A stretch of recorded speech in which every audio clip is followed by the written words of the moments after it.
พอใครหึงจังดังในก็โฟกัสไผในก็หรือเอาอันนั้นเหตุการณ์ไทยมันดิมาโฟกัสดังในยะดังในมันดิ่มกับแจ้งว่ะ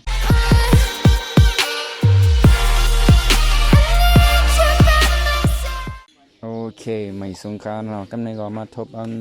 จำข่าวแทงคณะสุปอนไว้เสียหายหน้าหายตากับมอกใครมี5เดือน6เดือนเนี่ยเนาะย้อนบ่ว่าตันในใดกำในก็ตันเอาอะไรตีมาซับแรงในลองกองถ่ายแทงเมื่อไหร่ครับตีมาซับแรงลองโฟ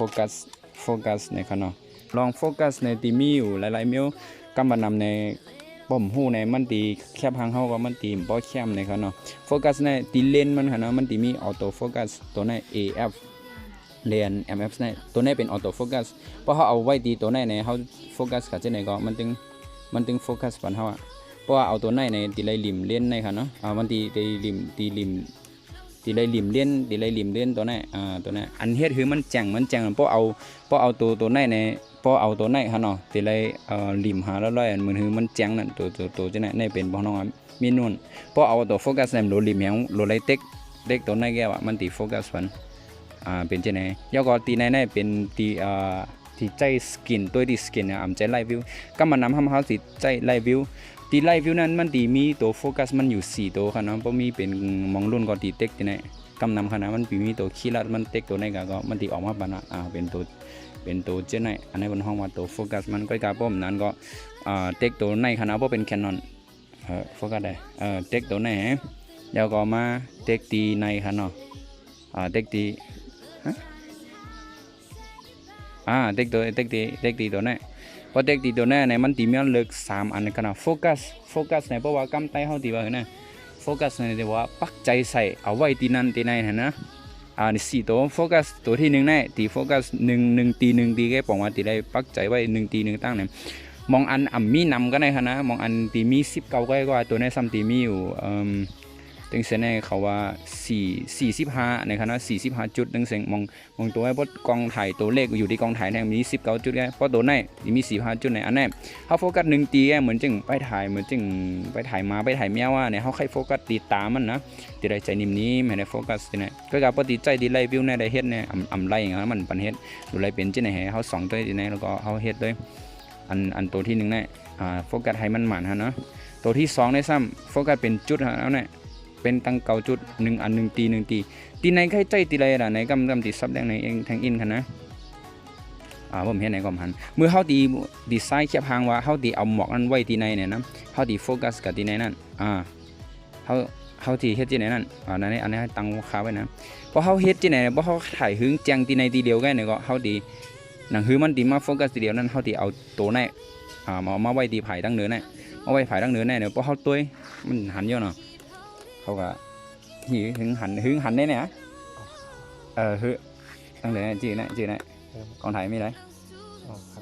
นี่กองหันเขาตีได้เอาโฟกัสในมันคือมันตรงยอกที่นั่นเขาตีโฟกัสตีเหลียวกันนะครับมันตัวนั้นเฮ็ดที่ไหนกว่ามันตีมาเจียงที่ไหนแกมองกำเพราะเขาแค่ถ่ายก้นเอามาไว้ที่ไหนเนาะยก็เหมือนจึงที่ไหนมีก้นในเพราะเขาเฮ็ดเหมือนจึงที่ไหนเฮ็ดที่ไหนไว้มันตีกับโฟกัสตั้งในมันตีกับ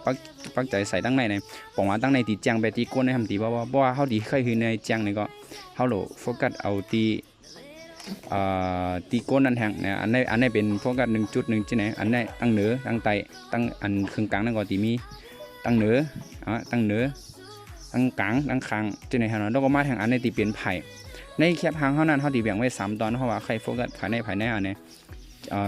เกี่ยวเลยตีในเนี่ยเขาตีใจตัวนี้พอใครหึงจังดังในก็โฟกัสภายในก็หรือเอาอันนี้เหตุการณ์ถ่ายมันดิ่มมาโฟกัสดังในมันดิ่มกับแจ้งว่าเพราะใครเอาครึ่งกลางเนี่ยก็เอามาไว้ครึ่งกลางจะไหนนะยกพวกเอาอันในไว้ใน45จุดเอาไว้ที่ไหนเนี่ยมันดี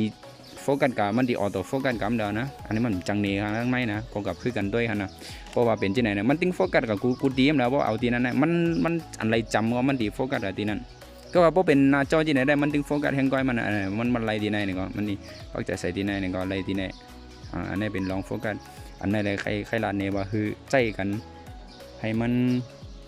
ที่ว่าเนี่ยให้มัน